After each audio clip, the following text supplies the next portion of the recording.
조병과 신세계로. 이모부가 돌아가셨는데 갑자기 누가 친딸이라고 찾아왔는데 친생자인가 뭔가 한다는데 유전자 검사를 누구랑 하는 걸까요? 다른 자녀는 없어요 라고 하셨어요. 이모부가 돌아가셨는데 갑자기 누가 친딸이라고 찾아왔어요. 친생자인가 뭔가 한다는데 아마 친생소를 제기하는 것 같은데요. 유전자 검사를 이모부는 돌아가셨고 자녀 없는데 그럼 누구랑 하느냐? 이 경우에는 이모부가 이제 돌아가신 상태이기 때문에 그걸 직접 이제 확인하기는 어렵고 이모부의 가족, 형제라든지 그 이제 거의 유전자가 비슷한 그런 형제를 찾아서 아마 그분과 진행할 가능성이 있을 것 이게 같습니다. 모계로 이제 올라가서 모계 혈통을 찾아서 이제 같은 유전자인지를 검사를 하는 거거든요. 그러니까 이모부의 뭐 어머니의 뭐 여자 형제의 자녀 뭐 이런 식으로 이제 찾아서 유전자 검사는 할 수 있습니다. 예, 그거는요. 아이 양육비는 어떻게 책정되나요? 학비나 학원비 같은 거를 미리 준비해야 할까요? 라고 하셨어요. 양육비 산정할 때. 일단 기본적으로 양육비는 저희 보통 이제 표준 양육비라고 해서요. 그쵸? 그 가정의 어떤 2인 자녀를 기준으로 한 표준 양육비 표가 있습니다. 서울 가정법원에서 공부를 하고 있고요.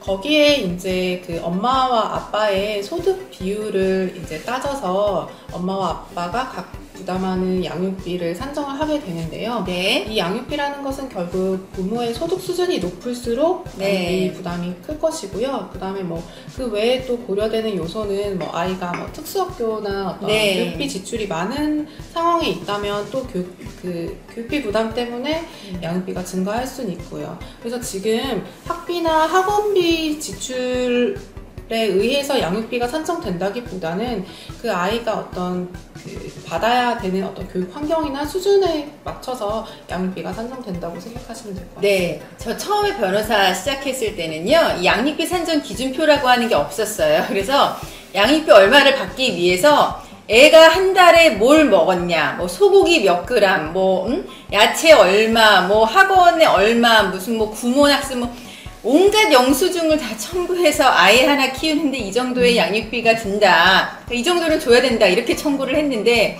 요즘은 이제 양육비 산정 기준표에 의해서 각자의 소득 그냥 이렇게 하게 되면 거의 일률적으로 그러니까 애한테 얼마가 든다 막 이런 걸 증빙하진 않아도 돼요. 하지만 학원비나 뭐 학비 이런 게 실제로 양육비 산정 기준표보다 많이 든다라고 하면 그런 부분은 좀 제출을 하는 게 아무래도 얼마라도 더 받으실 수가 있을 것 같습니다.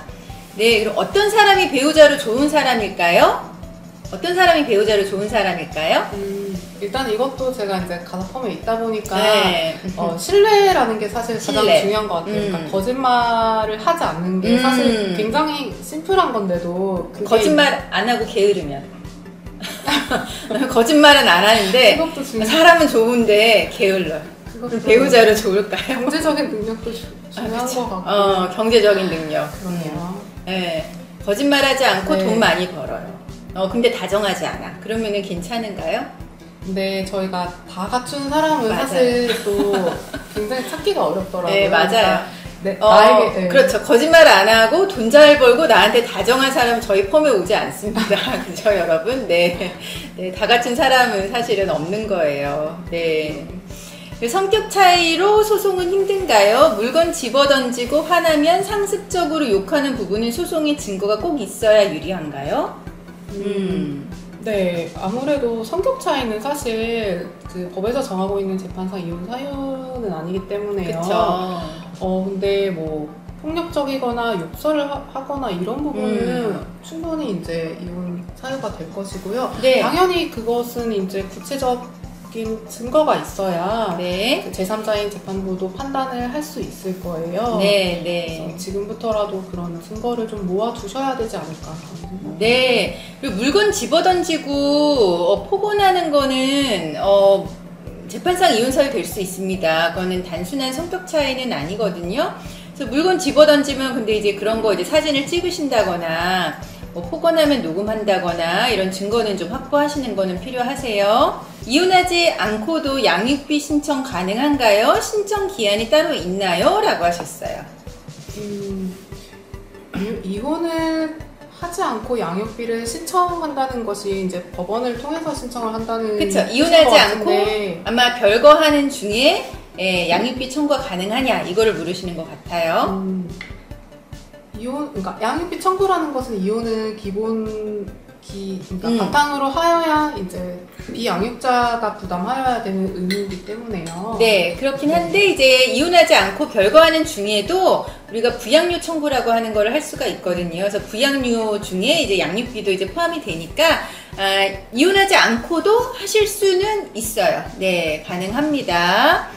네, 상대방이 만약에 별거 중에 양육비를 지급하지 않으면 이혼은 원하지 않는 경우에는 부양료 청구만 하실 수도 있고요. 남편이 가게 운영하다 보니 수입이 엄청나게 들쑥날쑥하는데 소득이 어떻게 산정되나요? 라고 하셨어요.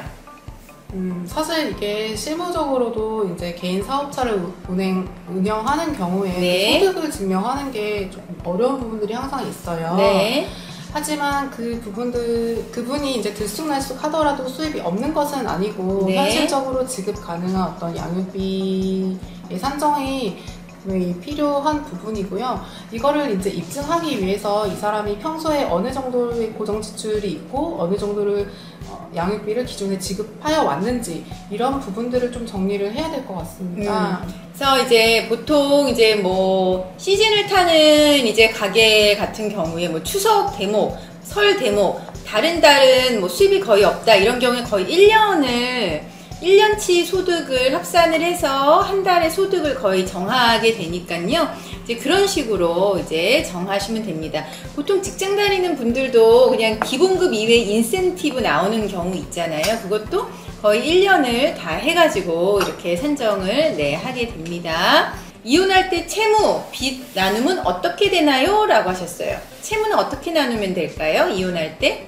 일단 이 채무라는 것이 이제 부부 공동 생활에 쓰인 어떤 부부 공동 채무라는 것을 전제로 한다면요. 원칙적으로 각자 명의의 소득재산은 각자에게 기속을 하는데 어쨌든 그 채무도 이제 나누는 것이 재산분할의 어떤 공평하다면 당연히 채무도 이제 그 기여도라고 해야 될까요? 그러니까 어쨌든 비율에 따라서 나눌 수 있습니다. 네. 그래서 이제 채무는 이제 말하자면 혼인생활 유지에 이제 들어간 뭐 생활비나 이런 걸로 쓰인 채무가 분할 대상이 되는데요. 다만 내가 은행에서 돈을 빌렸을 때는 은행은 나를 보고 돈을 빌려준 거지 남편을 보고 돈을 빌려준 건 아니에요. 그래서 내가 은행에 채무가 3천만 원이 있다. 그랬을 때 이혼을 하면서 그 은행 채무를 3천만 원을 남편이 1,500을 나눠 가지는 구조는 아니고요. 다만 나한테 3천만 원 채무가 있을 때 남편이 나한테 1,500을 주는 구조입니다. 그래서 이 채무는 또 다른 재산이 있는지 아니면 빚밖에 없는지 이런 거에 따라서 좀 달라지기는 하세요. 네, 신체적 폭력은 찾지 않았는데 정서적 폭력이 14년 정도 지속되었다면 위자료 얼마나 받나요? 라고 하셨어요. 그러니까 신체적 폭력은 없고 정서적 폭력만 있었던 경우에는 위자료 받을 수 있냐? 네. 정서적 폭력. 네. 그 사실관계나 행위태양이 어떤지는 정확히는 모르겠지만 어쨌든 정서적인 폭력으로 인해서 14년 동안 어떤 그 행동이나 어떤 그러니까 행동에 제약이 있을 정도로 폭력이 지속되었다면 그 부분을 좀 잘 설명을 해서 위자료는 받을 수도 있지 않을까 싶은데요. 근데 그것을 이제 정서적 폭력, 요새 가스라이팅이라고 많이 이야기를 하죠. 쉽지는 않은데 이런 부분은 이제 구체적인 상황이나 이런 거를 잘 정리를 해서 주장을 해야 될 것 같네요. 그죠? 네, 여러분 이렇게 저희가 이제 질문 답변 드리는 와중에 벌써 30분이 지났어요. 네, 오늘 라방 두 번째였는데 문재영 변호사 어땠나요? 첫 번째보다는 조금 나아진 것 같기는 한데 그래도 아직까지 조금 쑥스럽긴 한데 그래도 잘 마무리한 것 같아서 세 번째 되면은 더 나아질 거예요. 여러분 오늘 수능 날이었는데 오늘 수능 시험 보느라고 고생하신 모든 수험생들 고생하셨고요. 네, 가족들하고 따뜻한 저녁 아니면 친구들과 이제 신나는 저녁 시간 보내시기 바랍니다. 오늘 목요일 라방은 여기서 마치고요. 다음 주 목요일에 다시 찾아뵙겠습니다. 네, 편안한 저녁 되세요.